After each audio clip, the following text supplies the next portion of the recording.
Delhi to Shirdi అండి. 2 hours journey అనమాట ఫ్లైట్‌లో. అయితే ఈరోజైతే ఫ్లైట్ అంతా అదేంటి ఖాళీ ఉంది. ఎక్కువ మందైతే మనుషులు లేరు. షిరిడీ చూద్దాం. అక్కడ కూడా మేము 4 ఇయర్స్ తర్వాత ఫైనల్‌గా అయితే షిరిడీ వచ్చేసామండి. చాలా చాలా హ్యాపీగా ఉంది. షిరిడీ డీటెయిల్స్ అండి తెలియని వాళ్ళనేది ఎవ్వరు ఉండరండి. మ్యాక్సిమం అందరికీ తెలుసు. కానీ అయినా కూడా నేను మీకు కొన్ని డీటెయిల్స్ అయితే చెప్తున్నానండి. అంటే తెలియని వాళ్ళు కూడా ఉండవచ్చు కదా! వాళ్ళ కోసం అని చెప్పి నేను ఈ డీటెయిల్స్ చెప్తున్నాను. అయితే యాక్చువల్‌గా సాయిబాబా సమాధి మందిరండి. అది వచ్చేసరికి 1922లోనండి అది కంప్లీట్ చేశారనమాట. అంటే ఎన్ని ఇయర్స్ ముందో వాళ్ళది నేను ఇమేజ్ కూడా పెడతాను చూడండి ఎలా ఉంది. ఈ గుడినండి నాగ్పూర్కి చెందిన ఒక ఆయన చాలా ధనవంతుడు అనమాట. అయితే అతను సాయి భక్తుడు కూడా గోపాలరావు బూటీ అనమాట. అతను నిర్మించాడు. అయితే అదేంటంటే ఇది బూటీ వాడ అని కూడా అంటారు ఈ మందిరాన్ని. అయితే ఆయన చనిపోయిన తర్వాత కూడా ఏంటంటే ఆయన సమాధిని కూడా ఈ మందిరంలో అంటే ఇక్కడ పక్కనే సమాధి కూడా ఉందండి. మీరు ఎవరైనా దర్శనం చేసుకున్నప్పుడు మీరు చూసుకోవచ్చు అది. సాయిబాబా అండి 1858లో మొదటిసారి షిరిడీ వచ్చారని చెప్తారనమాట. ఆయన పేరెంట్స్ ఎవరు అనేది ఎవరికి తెలియదండి. అది మాత్రం చాలా రహస్యమే అనమాట. ఆయన ఏంటంటే మళ్ళీ తిరిగి యాక్చువల్గా ఏంటంటే ఆయన 1858లో మొదటిసారి వచ్చిన తర్వాత మళ్ళీ వచ్చి కొన్ని రోజులు ఉన్న తర్వాత ఆయన బ్యాక్ వెళ్ళిపోయారు. మళ్ళీ తిరిగి వచ్చి ఆయన జీవితాంతం ఇక్కడే ఉన్నారనమాట షిరిడీలోనే. సబ్కా మాలిక్ ఏక్ హే అనే శబ్దం ఆయన అనేవాళ్ళు అనమాట. అయితే హిందూగా ఉండేవాళ్ళు, ముస్లిమ్స్కి అంటే ప్రతి వాళ్ళు మా దేవుడు అనే భావన కలిగేదనమాట. ఆయన నిజంగా ఎంతో సహాయం చేశారు. అప్పటికి ఇప్పటికి కూడా ఆయన నిజంగా భక్తులకి ఎంతో సహాయం చేస్తున్నారండి. చాలామందికి దర్శనం ఇచ్చారని చెప్పి కూడా చాలామంది వాళ్ళ అనుభవాలు చెప్తూ ఉంటారనమాట. నిజంగా ఆయన మాట చెప్తుంటేనే లోపల నుంచి నిజంగా ఒక అద్భుతమైన ఆనందమైన ఒక భావన కలుగుతుందండి. సాయిబాబా అండి 15th అక్టోబర్ 1918లో ఆయన చనిపోయారనమాట. ఆ రోజు విజయదశమి అండి. అయితే ఆయన్ని అదే మందిరంలో సమాధి కూడా చేసిన విషయం అందరికీ తెలిసిందేను. అయితే కోట్లాది భక్తులండి నిజంగా ఆయన దర్శనం కోసం ఇప్పటికీ నిజంగా వెళ్తూ ఉంటారన్నమాట. కానీ ప్రతి సంవత్సరం అండి ఆయనకి విరాళాలు అంటే ఫండ్స్ ఎంత బాగా వస్తాయి అంటే సంవత్సరానికి వందల కోట్ల రూపాయలు అంటే విరాళాలు వస్తాయని చెప్పి చెబుతారండి. మామూలుగా పండుగల సమయంలోకి అయితే 5 కోట్ల నుంచి 20 కోట్ల వరకు కూడా ఫండ్స్ వస్తాయి అనమాట. చాలా హై లెవెల్లో ఆయనకి ఫండ్స్ వస్తూ ఉంటాయి. మనకి వీడియో అయితే లోపల అలౌ చేయరండి, బయటే అన్నీ పెట్టేసేయాలి, ఫోన్స్ అవి కూడా. ఇది అందరికీ తెలిసిందేను. నాకు వీలైనంత వరకు నేను అవుట్ సైడ్ అయితే చూపిస్తాను. ఇంతవరకు అంటే దగ్గర వరకు నేను చూపిస్తాను. ఇక్కడ గుడి దగ్గర అండి ఒక పార్క్ కట్టారన్నమాట. మేము లాస్ట్ టైం వచ్చినప్పుడైతే ఇవన్నీ లేవు. అందులో సాయిబాబా గారి విగ్రహం చూడండి, ఒక పాట్లో నుంచి వాటర్ పడుతున్నట్టుగా. నిజంగా అండి ఎంత అద్భుతంగా ఉందంటే, మరి ఈవినింగ్ అయితే లైటింగ్స్తో పాటు చాలా చాలా బాగుంటుంది. అసలు చూడటానికే చాలా అందంగా అనిపిస్తుంది. పక్కనే సాయిబాబా మంత్రాలు అవన్నీ వింటూ ఉంటే నిజంగా ఎంతో అసలు అది ఆ భావనే చాలా డిఫరెంట్గా అనిపిస్తుంది. అద్భుతంగాను సంతోషంగా అనిపించింది అనమాట. ఇది చూడటానికి కూడా పార్క్ చాలా బాగుంది. మేమైతే ఇంకా మాకు దర్శనం అయితే అయిపోయింది.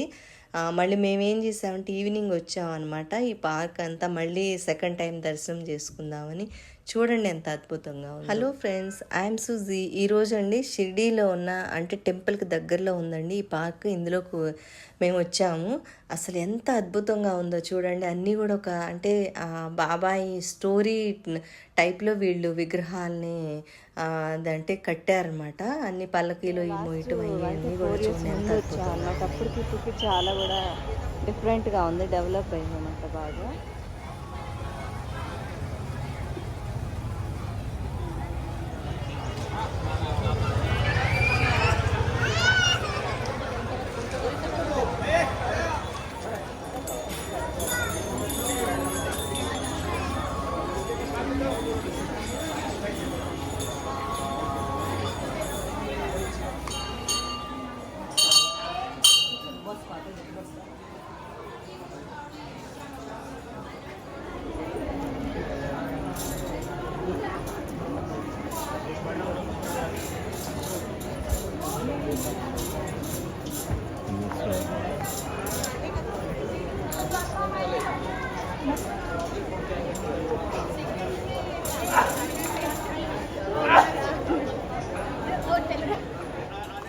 ఇక్కడనే చిన్న చిన్న షాపింగ్స్ చేసుకోవటానికి అయితే చాలా బాగుందన్నమాట. నేనైతే సాయిబాబా బుక్స్ అవన్నీ కూడా తీసుకున్నాము, కొంచెం ప్రసాదం అది తీసుకున్నాము. అంటే పెద్ద షాపింగ్స్ అయితే ఏం చేయలేదు. ఎవరికైనా గిఫ్ట్గా ఇవ్వాలంటే గిఫ్ట్ ఐటమ్స్ అయితే చిన్న చిన్నవి చాలా బాగుంది.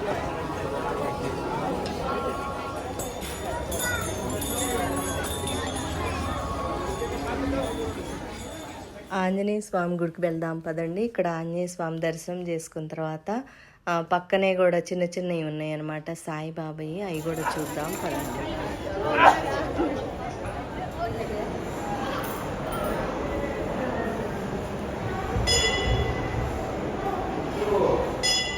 నెక్స్ట్ అండి మన ఖండోబా గుడికి వెళ్తున్నామండి. ఆయన దర్శనం అయితే తప్పనిసరిగా చేసుకోవాలి షిరిడి వచ్చిన వాళ్ళు ఎవరైనా కూడా. నేను ఆ స్వామి గురించి నేను మీకు డీటెయిల్స్ చెప్తాను. ఖండోబా అంటే ఆయన ఒక శివుడు అవతారం అండి. అయితే కర్ణాటక ఒకటి మహారాష్ట్రలో ఆయన చాలా బాగా పూజిస్తారనమాట.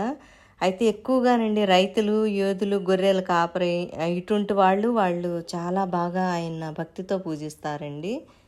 మణి మరియు మల్లా అని ఇద్దరు రాక్షసులండి భూమిపైకి వచ్చి ప్రజలను బాధించేవాళ్ళు అనమాట. అయితే దేవతల ప్రార్థనతో శివుడు ఏం చేస్తాడంటే ఇతను యోధుడి రూపంలో అవతరించి వాళ్ళందరినీ సంహరించాడని చెప్పి పురాణంలో ఉందండి. జేజూరి ఖండోబా టెంపుల్ అండి, అది పూణే దగ్గర ఉంది చూసారు. అదైతే మాత్రం అండి పసుపుతో విరజిమ్ముతారండి దేవుడికి. అంతా కూడా నిజంగా పెద్ద పెద్ద ఫంక్షన్ జరుగుతుంటే నేను ఒక ఇమేజ్ పెడతాను చూడండి. ఈ ఖండోబా కండి ఈ దేవుడికి ఇద్దరు భార్యలు అనమాట, మహల్సాదేవి, బాణాయి దేవి అనమాట. యాక్చువల్గానండి ఒరిజినల్ గుడి వచ్చేసరికి జేజూరి ఖండోబా అనేది పూణే దగ్గర ఉందండి. మెయిన్గా పూజించే వాళ్ళందరూ ఎక్కువగా అటు వెళ్తూ ఉంటారనమాట. షిరిడి వచ్చిన వాళ్ళేమో ఇక్కడ దర్శనం చేసుకుంటారు. ఖండోబా అండి తెల్లని గుర్రం మీద కూర్చున్నట్టుగా ఎక్కువగా చూపిస్తూ ఉంటారు. ఇదిగో ఈ గుళ్ళో ఇద్దరు భార్యలు పక్కన ఆయన ఉన్నారు. ఇక్కడండి ఆయన ఒక పూజారి ఉండేవాళ్ళు, ఆయన పేరు మహాల్స్పతి అనమాట. సాయిబాబా ఏంటంటే వచ్చినప్పుడు మొదటిసారి వెళ్ళినప్పుడు ఆయన ఏమనలేదు. రెండోసారి వచ్చినప్పుడు అండి ఆ పూజారాయిని ఆవో సాయి అని పిలిచాడండి. అప్పటి నుంచి సాయిబాబాకి సాయి అన్న పేరు వచ్చిందనమాట. చూడండి ఎంత బాగుందో, అసలు ఆ విగ్రహాలు కూడా ఎంత అందంగా ఉన్నాయో. మనం ఇప్పుడండి మహాల్స్పతి పూజారిని చూద్దాము. ఆయన ఏంటంటే ఈయనండి ఆయన ఇమేజ్ అనమాట. లోపల ఆయనది ఒక విగ్రహం కూడా పెట్టారు. నిజంగా ఈయన పెట్టిన పేరేనండి సాయిబాబాకి. అసలు యాక్చువల్గా ఏంటంటే ఆయన హిందువా ముస్లిం అనేది కూడా ఎవరికి చాలామందికి తెలియని రహస్యం అండి. ఈయన విలువ బట్టి ఇక్కడ రాశారు చూడు, ఆవో సాయి అని. యాక్చువల్గా ఖండోబా అనేదండి శివుడు అవతారం అని రాసి ఉంది లోపల. నిజంగా చూడడానికి వినడానికి చాలా అద్భుతంగా ఉంది. షాప్ కూడా ఉందన్నమాట. చూసారు ఇట్లా దీంట్లో వీళ్ళు ఏం చేస్తారు, బొగ్గులు పెడతారంట, బొగ్గుల మీద నడుస్తారనమాట. అయితే ఇక్కడ ఈ ఖండోబానంట యాక్చువల్గా ఏంటంటే వీళ్ళు సంవత్సరానికి మహాశివరాత్రి రోజున ఈ పల్లకీలోంచి తీసుకెళ్ళి సంవత్సరానికి ఇక్కడ ఒక పూజ అవుతుంది అనమాట. అయినప్పుడు ఇది ఓపెన్ చేస్తారంట. పెద్ద ఖండోబా దేవాలయం ఉందంటండి. అక్కడ వీళ్ళు ఏం చేస్తారంటే ఆ దేవుడిని ఇందులో కూర్చోబెట్టి ఆ ఖండోబాని కూర్చోబెట్టి ఆ పూణే దగ్గర ఉన్న అక్కడ ఖండోబా గుడికి ఈయన్ని తీసుకెళ్తారంట. అంటే నడుచుకుంటూ రాత్రిపూట చూడండి షిరిడి వ్యూ ఎంత బ్యూటిఫుల్గా ఉందో. కాకపోతే షిరిడి అండి ఇప్పుడైతే రష్ చాలా తక్కువగా ఉందండి ఈసారి. మాకు అన్నీ కూడా చాలా ఈజీగా అనిపించింది అనమాట. మన రోడ్డు మీద కూడా చాలా రష్ తక్కువగా ఉంది. చూడండి ఈవినింగ్ అంతా కూడా షాపింగ్ అది ఎంత బ్యూటిఫుల్గా అనిపిస్తుంది.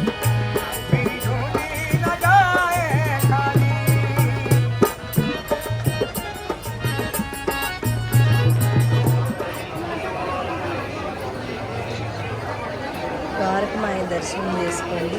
నేను బయట నుంచి వీడియో తీశాను, లోపలికి అయితే ఫోన్ తీసుకుంటాను.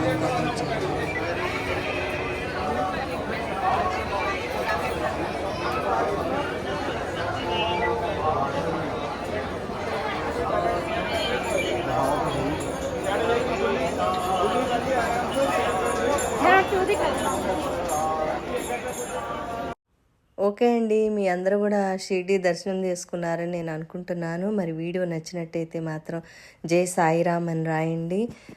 మరి మీరు షేర్ చేయండి, లైక్ చేయండి. ఇంతవరకు ఎవరైతే సబ్స్క్రైబ్ చేయలేదో వాళ్ళు చేయండి, కామెంట్స్ కూడా చేయండి. Okay, thank you.